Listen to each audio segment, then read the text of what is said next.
El mundo lo recordaba como el hombre que había llevado la cruz más pesada de la historia. Sus ojos, llenos de un dolor que traspasó la pantalla, se habían quedado grabados en la memoria de millones. Pero ahora, años después de que los reflectores se apagaran, Jim Caviezel ya no era el actor aclamado, sino un peregrino silencioso, cargando una herida que nadie veía. Mientras Hollywood seguía su ritmo frenético, él se escondía en la penumbra de capillas vacías, buscando respuestas en el mismo Dios al que una vez representó.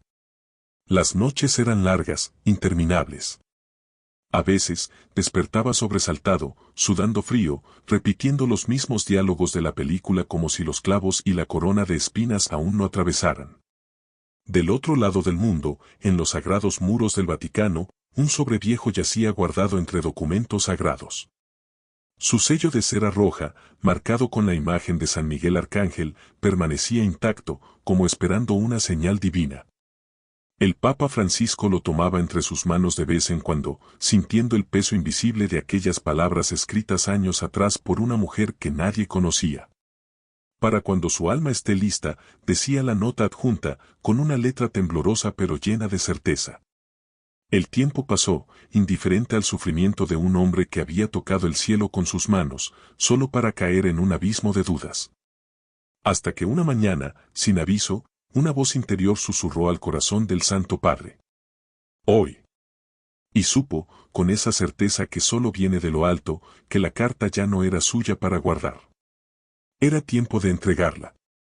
Mientras tanto, en una pequeña iglesia de Roma, Jim Caviezel se arrodillaba ante un Cristo crucificado, susurrando la misma pregunta que lo atormentaba desde hacía años. ¿Por qué me elegiste a mí, si solo he fracasado? No lo sabía, pero el cielo ya había respondido. Y la respuesta estaba a punto de llegar a sus manos. El viento helado de noviembre silbaba entre los muros de piedra de la pequeña capilla en las afueras de Roma. Jim Caviezel, envuelto en un abrigo oscuro que apenas disimulaba su figura demacrada, se arrodilló en el primer banco de madera gastada. Sus manos, aquellas mismas que años atrás habían sostenido la cruz en la pantalla, temblaban ahora al entrelazarse en oración. El silencio era tan denso que podía escuchar el crujido de las velas al derretirse.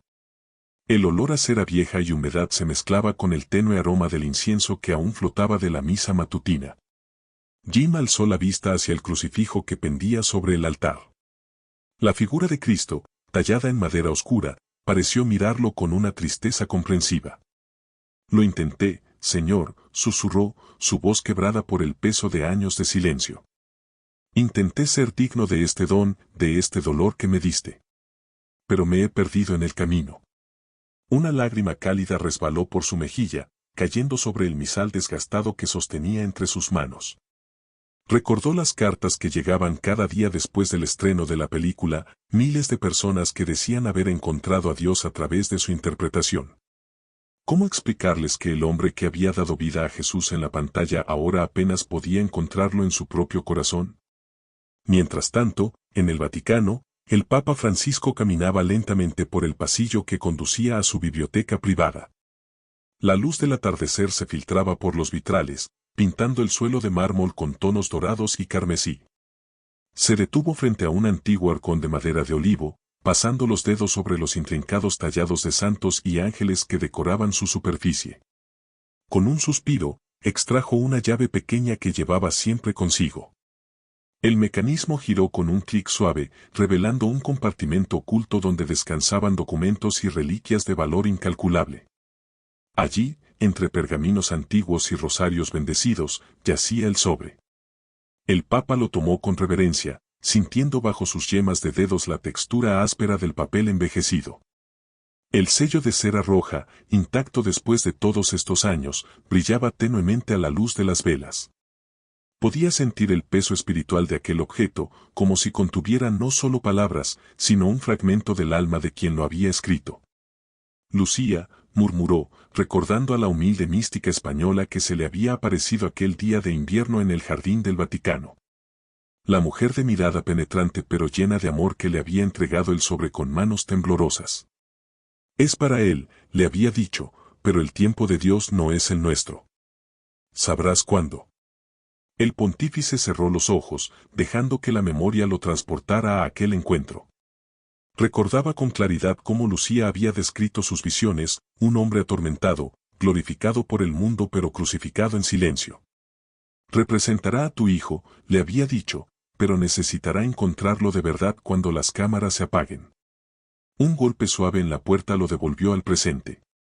Su santidad, la voz del secretario era apenas un susurro, el señor Caviezel ha llegado. Está esperando en el jardín privado, como pidió. El Papa Francisco asintió en silencio, apretando el sobre contra su pecho. A través de la ventana, podía ver la figura solitaria de Jim, sentado en uno de los bancos de piedra, con la mirada perdida en los jardines. El actor parecía más pequeño de lo que recordaba, como si los años de sufrimiento invisible lo hubieran encogido. Prepárenme el oratorio pequeño, dijo finalmente. Y por favor, que nadie nos moleste. Mientras caminaba hacia el encuentro, una extraña paz lo invadió. Sabía, con esa certeza que solo viene de la fe, que esta noche no se trataba simplemente de un actor visitando al Papa. Era algo mucho más profundo. Era el encuentro entre un hombre que había representado la redención y otro que estaba a punto de vivirla. El viento susurraba entre los cipreses, llevando consigo el aroma de los rosales que florecían contra todo pronóstico en el frío otoño romano. Era como si toda la creación contuviera el aliento, esperando el momento en que esas dos almas se encontraran y la carta, finalmente, cumpliera su destino. El Papa Francisco respiró hondo y cruzó el umbral hacia el jardín. La luna comenzaba a asomarse sobre los domos del Vaticano, bañando de plata el camino que lo llevaría hacia Jim. Y en ese instante, supo que el silencio que estaba por romperse cambiaría ambas vidas para siempre. El jardín privado del Vaticano respiraba quietud en aquel atardecer otoñal. Las hojas secas de los plátanos susurraban arrastrándose sobre los senderos de gravilla, mientras los últimos rayos del sol doraban las cúpulas de la basílica. Jim Caviezel permanecía inmóvil en el banco de piedra, sus manos entrelazadas con tal fuerza que los nudillos blanqueaban. El viento jugueteaba con su cabello más canoso de lo que recordaba, llevándose consigo el murmullo de las fuentes cercanas. Cuando escuchó los pasos aproximarse, no se atrevió a levantar la vista de inmediato. Primero vio las sandalias de cuero gastado, luego el blanco inmaculado de la sotana que ondeaba suavemente con la brisa. Jim. La voz del Papa Francisco era más cálida de lo que imaginaba, como si contuviera en sus sílabas toda la comprensión del mundo. Al fin alzó la mirada y lo que vio en los ojos del pontífice no fue la solemnidad que esperaba, sino una ternura que le hizo tragar con dificultad. Santo Padre. Las palabras se le quebraron al intentar ponerse de pie, pero unas manos firmes lo sostuvieron por los codos. No, quédate así. El Papa se sentó a su lado en el banco, haciendo crujir la piedra bajo su peso. El perfume a incienso y lana limpia que emanaba de su vestimenta se mezclaba con el aroma de los cipreses. Hace frío esta tarde, ¿verdad? Jim asintió, aunque no estaba seguro si hablaban del clima o de algo más profundo.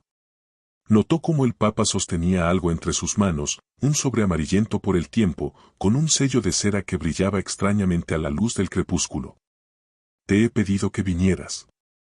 El pontífice miró el sobre con expresión pensativa, pasando el pulgar sobre el sello como si leyera en relieve un mensaje invisible.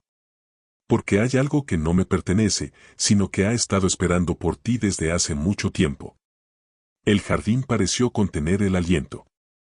Hasta los pájaros habían cesado su canto. Jim sintió un escalofrío que no provenía del frío cuando el sobre pasó a sus manos. El papel tenía una textura peculiar, casi viva bajo sus dedos. ¿Qué es? Una respuesta, dijo el Papa simplemente. A esa pregunta que repites en silencio cada noche. Jim contuvo el aliento. Nadie sabía de sus noches en vela, de sus plegarias ahogadas en la almohada. ¿Cómo podía este hombre conocer?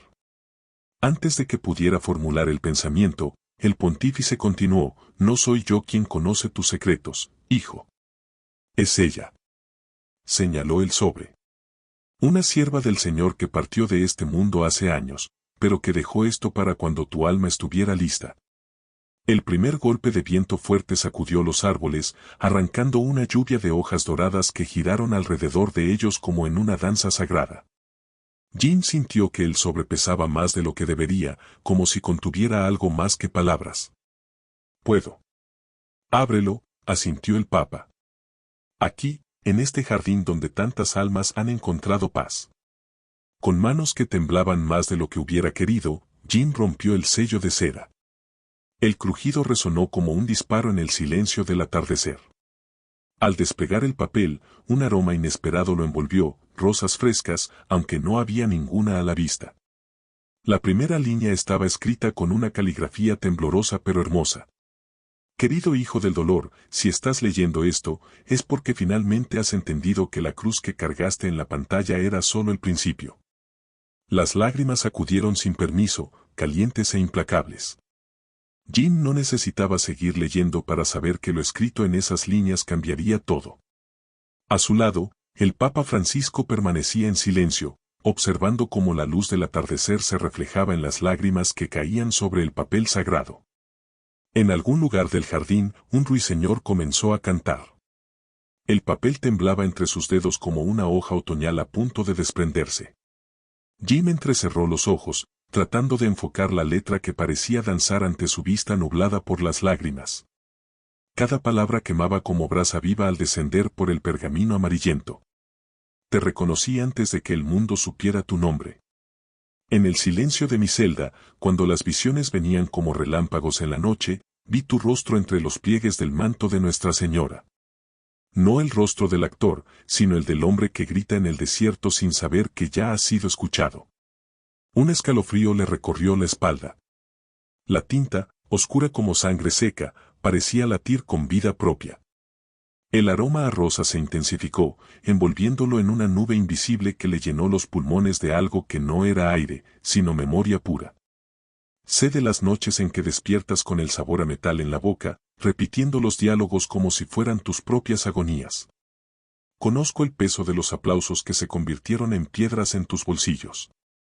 Y sobre todo, hijo mío, sé del secreto que guardas bajo la costilla izquierda, ese que ni siquiera te atreves a nombrar en el confesionario. Jim dejó escapar un gemido involuntario. Sus dedos se aferraron al banco de piedra como si el jardín entero hubiera comenzado a girar. ¿Cómo podía esta mujer, esta Lucía que jamás había conocido, describir con precisión quirúrgica la herida que llevaba años supurando en silencio? El Papa observaba en silencio, sus ojos oscuros reflejando la última luz del día como dos pozos de agua bendita. El mundo te mostró a Jesús de Nazaret, pero te ocultó al Jesús de tu propio Getsemaní. Esa noche en el baño del hotel, con la navaja temblando en tu mano, ¿creíste que nadie veía? Yo estaba allí. No en carne, sino en espíritu, sosteniendo tu muñeca como ahora sostengo esta pluma. Un sonido gutural escapó de la garganta de Jim. La memoria lo arrastró de vuelta a aquel cuarto de baño iluminado por neón, al frío del azulejo contra sus rodillas desnudas, al brillo perverso del acero bajo la luz artificial. Nadie lo sabía. Nadie. Rezo por ti desde aquel día con rosarios hechos de mis propias lágrimas. Cada cuenta es una herida de Cristo que ofrezco por tu salvación. Cuando los médicos me diagnosticaron el cáncer, celebré porque por fin tenía algo valioso que entregar. Estos huesos doloridos son mi ofrenda, esta tos que me desgarra el pecho es mi canto de alabanza. Las lágrimas caían ahora libremente, salpicando el papel y haciendo que algunas palabras se corrieran como si la tinta misma llorara con él. En el margen izquierdo, una mancha marrón, sangre. ¿Vino consagrado? Dibujaba accidentalmente una corona de espinas. No temas, corazón atribulado.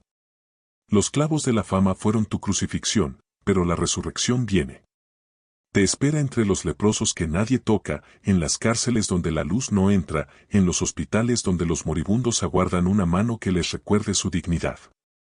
Allí, donde las cámaras no apuntan, encontrarás por fin al Cristo que tanto anhelas. El último párrafo estaba escrito con una letra diferente, más temblorosa, como si la mano que lo trazó estuviera al borde del agotamiento. Cuando leas esto, yo ya habré cruzado el umbral. Pero mi promesa permanece, desde el cielo, seguiré tejiendo mantos de oración para cubrir tus noches frías. Hasta que un día, tal vez en un hospital o en un refugio, sientas de repente una paz inexplicable.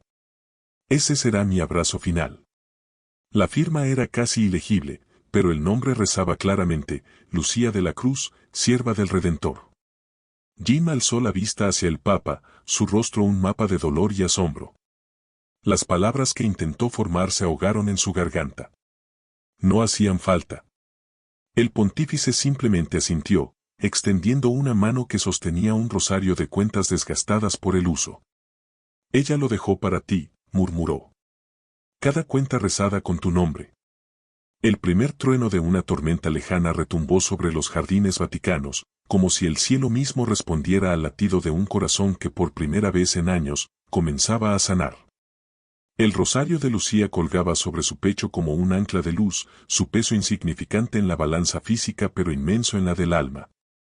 Jean Caviezel caminaba por los pasillos desinfectados del Hospital San Giovanni en Roma, donde las luces fluorescentes parpadeaban como estrellas agonizantes. El olor a cloro y enfermedad le recordó vagamente al sudor y sangre falsa del set de filmación, pero esta vez no había guión que seguir, ni directores que gritaran «corte». Su primera parada fue la habitación 312. La puerta entreabierta dejaba escapar el sonido de una máquina de oxígeno que respiraba por un hombre que ya no podía hacerlo por sí mismo. El paciente, un anciano de piel transparente y venas azules marcadas como ríos en un mapa, abrió los ojos al sentir su presencia. «No vine a actuar», susurró Jim, tomando la mano nudosa entre las suyas. «Vine a rezar». El viejo no habló, pero sus dedos se cerraron alrededor de los de Jim con una fuerza sorprendente. Al sacar el rosario de Lucía, notó que las cuentas brillaban débilmente en la penumbra, como si conservaran algún vestigio de aquellas oraciones ofrecidas en la oscuridad. «Padre nuestro que estás en el cielo». Comenzó, y para su asombro, los labios agrietados del anciano comenzaron a moverse en sincronía, formando las palabras silenciosas. En el pasillo, una enfermera joven se detuvo en seco al reconocerlo. Pero cuando iba a hablar, el Papa Francisco, que había llegado en silencio, puso un dedo sobre sus labios. Ambos observaron desde la puerta cómo el actor que una vez interpretó al Redentor ahora se convertía en vaso de una gracia que no provenía de él. Las semanas siguientes lo encontraron en lugares que las revistas de espectáculos nunca hubieran imaginado. En el sótano de un albergue para adictos en Nápoles, donde se arrodilló para lavar los pies ulcerados de un joven que gritaba, «No merezco esto», a lo que Jim respondió, «Tampoco él». En el patio de una prisión de máxima seguridad, recitando las bienaventuranzas mientras los reclusos más peligrosos de Italia lloraban como niños. En un hogar para enfermos terminales de SIDA, abrazando a un hombre cuya familia lo había abandonado, murmurando, «Lucía te envía este abrazo». Cada noche, exhausto, regresaba a la pequeña habitación que le habían asignado en el Vaticano. Allí, bajo la luz de una vela, escribía cartas que nunca enviaría, contándole a Lucía sobre cada alma que había encontrado. A veces, al despertar, encontraba pétalos de rosa secos sobre el papel, aunque no recordaba haberlos puesto allí. El Papa Francisco seguía sus pasos desde la distancia, recibiendo informes que sonaban más a milagros que a obras de caridad. Sabía que ayer un hombre ciego recuperó la vista después de que Jim rezara con él, le susurró una monja. El pontífice solo sonrió, no era ciego, hermana. Solo había olvidado cómo ver. Mientras tanto, el rosario de Lucía cambiaba sutilmente. Las cuentas, antes opacas, ahora brillaban con una luz lechosa, y el nudo de sangre en el centro, que todos suponían era una gota de cera. Comenzó a latir como un corazón diminuto cuando Jim entraba en las salas de los moribundos. En el silencio de la noche, mientras Roma dormía, el actor que había desaparecido de Hollywood se arrodillaba ante el crucifijo en su habitación y por primera vez en años no sentía la necesidad de actuar. Las palabras fluían solas, vivas, ardientes. «Gracias, Lucía. Gracias por mostrarme que la verdadera pasión de Cristo no está en una película, sino en cada hermano que sufre». Y en algún lugar entre las estrellas, una mística sonreía. Su misión estaba completa. La de él, apenas comenzaba. El amanecer encontraba a Jim Caviezel de pie frente a la tumba de Lucía en el pequeño cementerio de las siervas eucarísticas. La lápida de mármol simple, apenas adornada con una cruz y su nombre, estaba bañada por esa luz dorada que solo existe en los minutos previos al alba. En sus manos, el rosario de Lucía ya no era un objeto extraño, sino una extensión de su propio ser, las cuentas pulidas por el roce constante de sus dedos. Colocó sobre la lápida un manojo de rosas silvestres, las mismas que crecían junto al muro del hospital donde había pasado la noche velando a una niña enferma. Las flores parecieron brillar con una luz propia al tocar la piedra fría. «Ya no soy el hombre que llegó al Vaticano hace meses», susurró, trazando con el dedo la inscripción en la lápida. Ni el actor famoso, ni el desesperado que buscaba respuestas. «Gracias a ti, Lucía, he encontrado mi verdadero guión». El viento matinal acarició su rostro, llevándose consigo las últimas lágrimas que le quedaban por derramar. En ese momento, supo con certeza absoluta que Lucía estaba allí, no como un fantasma, sino como una presencia tan real como el sol que comenzaba a calentar su espalda. Los periódicos de ese día traían noticias confusas: ¿el actor de la Pasión de Cristo desaparece de la vida pública, conversión o crisis nerviosa? Pero en los márgenes de la sociedad, entre los olvidados del mundo, se tejía otra historia. En un hospital de niños en Lisboa, una enfermera documentó cómo un paciente terminal con quemaduras en el 90% del cuerpo despertó hablando de un hombre con ojos de ángel que lo había abrazado en sueños. En un refugio para mujeres maltratadas en México, 5 exprostitutas juraron haber visto a alguien idéntico a Jim Caviezel dejando sobres con dinero y rosarios en cada almohada. Pero el testimonio más conmovedor vino de un anciano sacerdote en Sicilia, quien aseguró haber visto al actor arrodillado durante horas frente al Santísimo en una iglesia abandonada. No rezaba, contaría después el párroco con lágrimas en los ojos. Simplemente se quedaba en silencio, como si por fin hubiera encontrado lo que tanto buscaba. El Papa Francisco, al recibir estos informes, simplemente asentía con una sonrisa que escondía un secreto sagrado. En su escritorio, guardaba una última carta que Jim le había dejado. «Su santidad, el mundo cree que he desaparecido. Pero la verdad es que por fin me he encontrado. Lucía me mostró que mi papel nunca fue actuar a Cristo, sino dejar que Él actuara a través de mí. Allí donde vaya, llevaré este rosario y su legado de amor silencioso. No me busquen en las pantallas, búsquenme entre los que nadie quiere ver». Años después, en la humilde capilla donde Lucía había pasado sus últimos días, apareció un vitral nuevo sin donante conocido. Representaba a María Magdalena reconociendo a Cristo resucitado, pero con un detalle curioso: las facciones del Redentor guardaban un inquietante parecido con cierto actor desaparecido. Y en sus manos no llevaba un cayado de pastor, sino un rosario de cuentas brillantes. Bajo el vitral, una placa rezaba simplemente: «Los verdaderos encuentros con Dios nunca terminan, solo se transforman». Y en los días especialmente soleados, cuando la luz atravesaba el cristal coloreado, los fieles juraban percibir el suave aroma a rosas frescas, aunque no hubiera ninguna flor a la vista. Si has llegado hasta aquí, no es casualidad. Esta historia, más que un simple relato, ha sido un encuentro. Un encuentro entre tu corazón y algo más grande que todas nosotros. Suscríbete para que juntos sigamos descubriendo esas historias que no se ven en las pantallas, pero que laten en lo profundo del alma. Dale like si crees, como nosotros, que los milagros existen, pero a menudo llevan rostro humano. Comparte esta historia con alguien que necesite recordar que nunca está solo. Y sobre todo, deja en los comentarios: ¿en qué rincones inesperados has encontrado luz? ¿Qué cartas del cielo has recibido sin esperarlo?